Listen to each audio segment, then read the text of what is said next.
Hello, everyone, and welcome into the Sun Devil Wrestling Complex. Pleasure to be joined by national champion at 125, Richard Figueroa, as we talk about your wrestling journey, your point here, and everything leading up to this point. So just let's start it off, with the national championship in Kansas City, coming in as the 8th seed, and then rattling off some big wins to end the season. You didn't allow a takedown through the final 2 weeks of the season. What kind of allowed you to walk in over this final home stretch of the year? Just mental work. Frank would always install to us after practice, vision it, breathe it, live it, so I always wrote it down. I always have a quote that pops up in the morning, national champ. So it was a great feeling.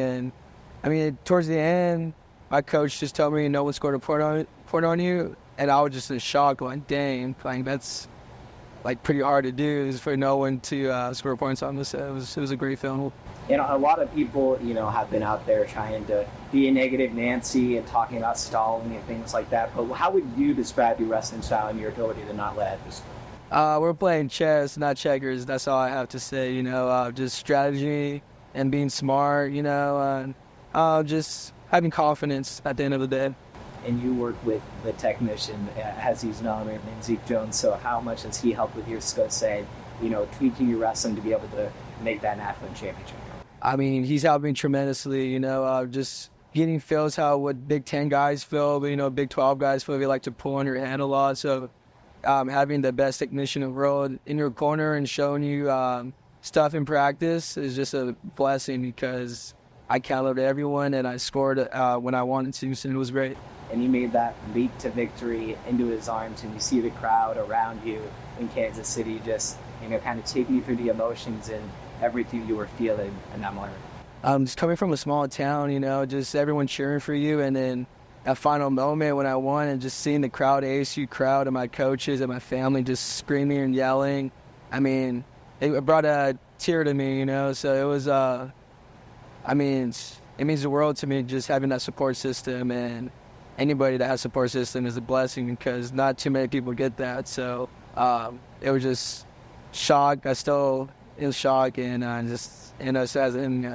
You talk about coming from a small town, being Selma, and so just can you kind of take us all the way back to the kid Richie who found wrestling?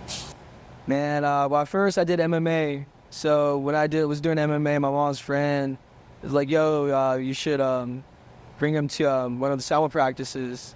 And since then, I took off, and the community there is great. The coaches love you. They have you back. They want you to, be great, go to college, get a degree. And right there, that support system right there just was I stuck with them forever. So what age did you start wrestling? Started wrestling at 7. I won my first national title, my second year wrestling. Went to Tulsa, won Trinity that third year. And then just winning the biggest tournaments I can, my mom put me through. And which helped me to this day, because having that crowd there at Kansas was just like a little, just like a fly on your shoulder, I would say. Just, I'm used to it. And you talk about growing up wrestling and having a knack for it early on. It seems to be in the bloodline with your sister, winning 4 California state championships. Of course, yours being taken away by COVID for that opportunity, but then having the opportunity to come here at ASU, fill your national title quest. But what is your kind of guys' relationship like, and how you've been able to support each other through each of your wrestling journeys? It's great. She set a high example for me. Just keeping us accountable, make sure we're disciplined, make sure we're doing the right things, staying focused on school. Like, she would always be on top of me with my classes, like, "Yo, you doing this?" And now I'm like, yes. So just having that support system is great. And plus, in the wrestling room, we always drove each other. You may fight sometimes. So it's all right. It's all brother and sister love. But at the end of the day, we just want the best for each other. And by having her just, means a whole world to me. You talk about being able to build each other up. Just how has it been to just have each other to push each other to those new goals with her to the collegiate level and maybe you as well? At first I always ask her questions like, "Oh, how's the college life? How's the college practices. She's like, it's another level, you know, you got to be disciplined. Mom or dad are not there, so you got to, you know, do your own thing. At the same time, be smart, make the right decision, and hang out with the right people. If you hang out with the right people, you'll be fine. So it's just great having her as a leader and a role model to me. Winning 3 California state championships is not easy. Yeah. Was that always your mindset? You talk about you want to win, you don't like losing. So what was kind of the mentality throughout high school, and how you were able to win all those high-level tournaments and handle the pressure of being the number 1 pound-for-pound guy? I would say my mom, you know, sacrificing, you know, taking me to different coaches to get as much technique as I can. You know, go to the Valencias, drive 5 hours to that, come back, do another practices with my high school team, and the partners, you know. One of my teammates from Michigan State was at the NCAA tournament, so him, I mean, we grinded crazy in the wrestling room, scrapping back and forth. One of my best friend that died, I mean, he was a top-level athlete, you know. He won Super 32. So just having that is just a blessing. And then another one would be Devin Murphy, and then Kimo Leah, which is at Lehigh, and just having those guys in the room is just, I mean, it was a war.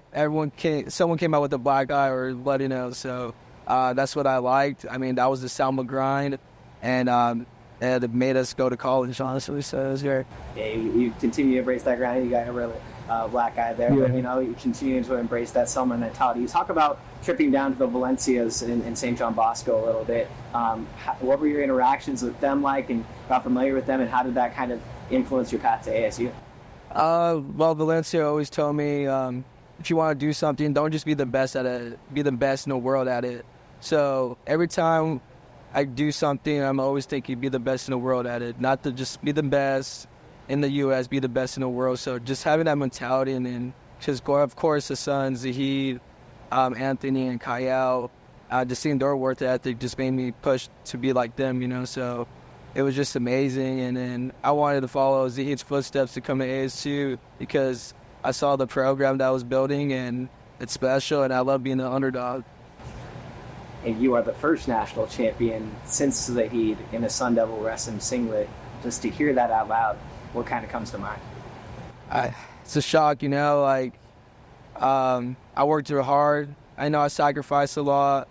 My journey, my path has been ups and downs just with life. And, like, sometimes wrestling, too, you know, just not going in certain ways. And, you know, it's a blessing. I just want to thank God for it, for supporting me. And you talked about God, your faith. Yeah. You know, on the brink of not knowing whether you wanted to progress forward with this anymore. How much has your faith carried you through these tough times, through that injury period, and enabled you to be able to reach this mountaintop? I mean, a lot, you know. I go to church every Sunday, and just, you know, praying every day, and then just, you know, if I do the right things and stay disciplined, like I said, and then sacrifice, work hard, and you'll get great results. And it seems to be a big thing in the wrestling community. At least that was what I saw at the NCAAs. And have you been able to connect with others in the wrestling community and kind of bring you guys closer together through that? Yeah, I would say so. You know, like, I would tell my teammates, you know, like, just pray on it, do the right things. Like, God would bless you in many ways. It may not be wrestling. I mean, it could be life or whatever you want to do. And you would know, but just keep praying. And always have faith in something, believe in something. You and Kyle have each experienced significant losses with your friends and family. Through those times, how have you been able to, you know, kind of support each other and help each other? Honestly, just being ourselves, and you can't stop for no one, you know. Just think if you're in another position where they stop, you know, you just got to keep going a life, and you know, just make it like a purpose of something too. Make it out there, oh, I'm going to do this for someone, or, you know, it's just, at the end of the day, you just got to be yourself and have fun, laugh a little bit. And me and Kyle have been doing that, just laughing, being ourselves, bringing each other up, you know, tell jokes, hang out with advice, and, you know, just being very supportive. To win that national title for your best friend, you know, how cool is that? It's crazy, you know. It still hasn't hit me. It's like, I mean, I cried in the shower, not gonna lie, you know, just, I wish she was there to see it. And, you know, it meant the world to me. But even though I won one, I'm still not gonna stop. I still got 2 more years left. I'm gonna still just try to, you know, push hard, keep going, which I am, and show the world that it wasn't just luck. I'm the main guy. You talk about wanting to continue to add on to this, you know, initial step of a national champion, but, you know, with bigger goals in mind. Zeke talked about it kind of yesterday when we were chatting. He wants you to be not only an individual national champion, but part of getting this program to where it was in the team national champion. So how do you think you can be that leader next year and help this team get to that ultimate goal? I mean, it's great when you just win individual, but it would be even more better if you win as a team, you know, just seeing everyone happy, all the hard work that we put in just, you know, pays off. And I would say the guys got a foul for it. We got some guys coming back, and we just got to work harder, be more strategized, and, you know, just listen to our bodies, be grateful. Now that we're going to the Big 12s, it's going to be challenging, but we're going to get it done like we did in the Pac-12, so we have no worries about that. And just, you know, just be yourself, I would say. To be able to rep ASU and have success at the NCAA championships, you guys have now had a top 7 finish in each of the last 4 seasons. But you guys not only are successful at the collegiate level, you guys pipeline to the Olympic level, the international stage. So how much of a draw was that for you when you were deciding where you wanted to go to school, and that opportunity, and knowing that Zeke had coached the greatest team in the world? I mean, making world teams and stuff, it was going to be a big deal on college programs having an RTC, and the best RTC, honestly, because after you're done with college wrestling, you got freestyle.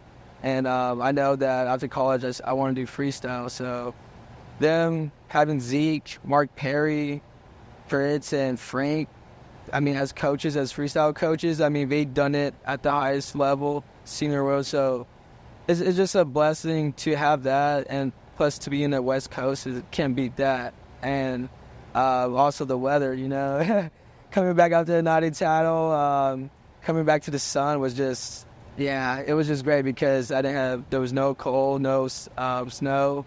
So just coming back to great weather, great people, great community is just a blessing. Your nickname's Stunnaman. Yes, sir. So I think people are curious how you got that nickname and what it stands for. Stunnaman. So my first high school match, I went against the pre-seed. That's number 1 guy to state at 106. And we wrestled at a preseason tournament. And I beat him in the finals. I think it was 4-1 or something like that. And my friend Tyler told me, he's like, yo, Stunnaman. I was like, all right, I'm going to keep that name. So ever since then, if I was the low seed or just no matter what, I'm always going to stun you. So Stunnaman was the nickname for me. Well, Stunnaman has stuck, and you've been able to stun a lot of opponents to end the season, taking down 2 top 5 opponents in the regular season, and of course the incredible tournament run to cap it off. And then just to end it on a light note, you know, the celebration afterward with the little handshake, I think. Yeah. What was that? Just, you know, I like breakdancing a lot. I love dancing. I like the flow of it. It's dancing, I mean, you could dance to anything. You could dance however you want, and you could just be yourself when you're just listening to the music. And, you know, in high school, me and my friends, we all hit windmills. I still hit windmills in the wrestling room. So I just added a little flavor at the end and just show them, you know, I could break dance a little bit. But next year I'll try to hit a windmill. Yeah, there you go. There you go. Well, thanks so much, Richie, for taking the time with us. Congratulations again on your match. And thank you for having me. It's been a pleasure. As Richard Figueroa, the 125-pound national champion from Arizona State. We'll see you all soon.